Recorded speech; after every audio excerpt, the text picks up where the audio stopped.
چھوٹا سا ہے لیکن اس کی تمہید لمبی ہے، اگر اجازت ہو تو پڑھ دوں. آپ سوال پڑھ دیں، تمہید میں ہم سمجھ لیں گے خود ہی. نہیں وہ دراصل میں نے لکھا ہوا ہے. آگے آ جائیں، بات سنیں، آگے آ جائیں اور قریب آ جائیں. ہاں، اور آپ پہلے سوال پڑھیں صرف. وہ اس کے پڑھنے سے کے بغیر سمجھ نہیں پڑھ تو دیں.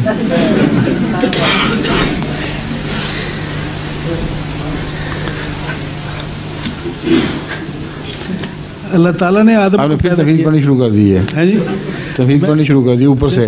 نہیں، تھوڑا سا جو میں نے کہا وہ مانیں آپ. چلاکیاں نہ کریں میرے ساتھ.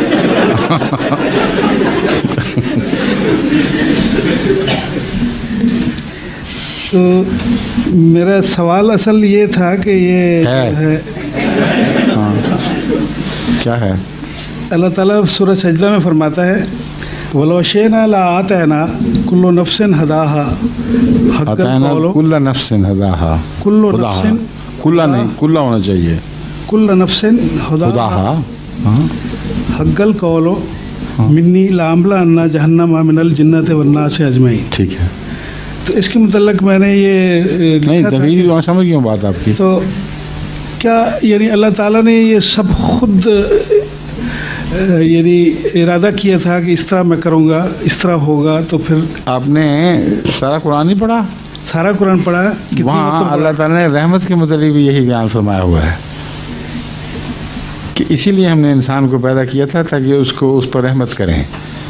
تو دو وجوہات ہیں، بعضوں کو رحمت پہنچے خدا کی، بعضوں کو عذاب. لیکن جن کو عذاب پہنچے اس کا فلسفہ قرآن کریم نے دوسری جگہ بیان فرما دیا ہے کہ ہم نے دونوں باتیں کھول دی تھیں ان پر. چاہتے تو سچ کا رستہ اختیار کرتے، چاہتے تو بدی کا رستہ اختیار کرتے، جھوٹ کا. جس نے جو رستہ اختیار کیا خدا نے اس سے ویسے ہی سلوک کیا. اور یہ ہے خدا کی کائنات کا جو اسکیم آف تھنگ جس کو کہتے ہیں، فلسفہ.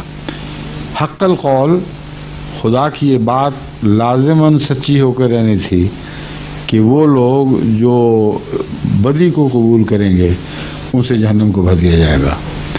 اور خدا کی یہ بات بھی سچی ہوئی جو شیطان کو خدا نے مقابل پر یہ کہی تھی کہ جو میرے بندے ہیں ان پر تجھے غلبہ نصیب نہیں ہوگا. اس لیے دونوں طرف کی اسکیمیں اکٹھی پڑیں. غلبہ تو نصیب نہ ہوا لیکن ان کو اتنی تکلیفیں دی گئی. پھر کیا ہو گیا کہ ان کے لیے یہ دنیا تکلیفوں سے ثابت ہوا کہ غلبہ نہیں ہوا. بنا دی اس دنیا کو جہنم بنا دیا. سن لیں، ٹھہر جائیں. تکلیفیں اگر نہ دی جاتی تو پھر ان کی صداقت کیسے ظاہر ہوتی؟ آزمائش کون سی ہوتی؟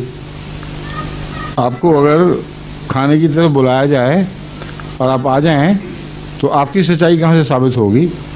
بھوکے ہوں، جان نکل رہی ہو اور اپنا کھانا کسی اور کو دے دیں تب آپ کی صداقت ظاہر ہوگی. تو شیطان کو خدا نے جو کھلی چھٹی دی کہ جتنی چاہو میرے بندوں پر مصیبتیں لے آؤ، اپنے پیادے لے آؤ، اپنے سوار چڑھا لاؤ، حملے کرو جتنی طاقت ہے، پھر بھی تم ان کو متزلزل نہیں کر سکو گے.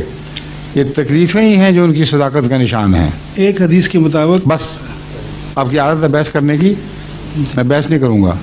جو میں نے بیان کر دیا کافی ہے. نہیں سمجھ آئی تھی تو بے شک نہ سمجھ آئے، کیونکہ ہر دفعہ جب آپ سوال کرتے ہیں اس کے بعد ضد کرتے ہیں.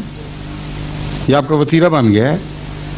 یہ کامن سینس کی معمولی بات سب کو سمجھ آ گئی ہے سوائے آپ کے. اس لیے یا سوال ہی نہ کیا کریں یا جواب جو میں دیا کروں خاموشی سے واپس چلے جا کریں. دل کی تسلی ہو یا نہ ہو میں ذمہ دار نہیں ہوں، اللہ مالک ہے. السلام علیکم.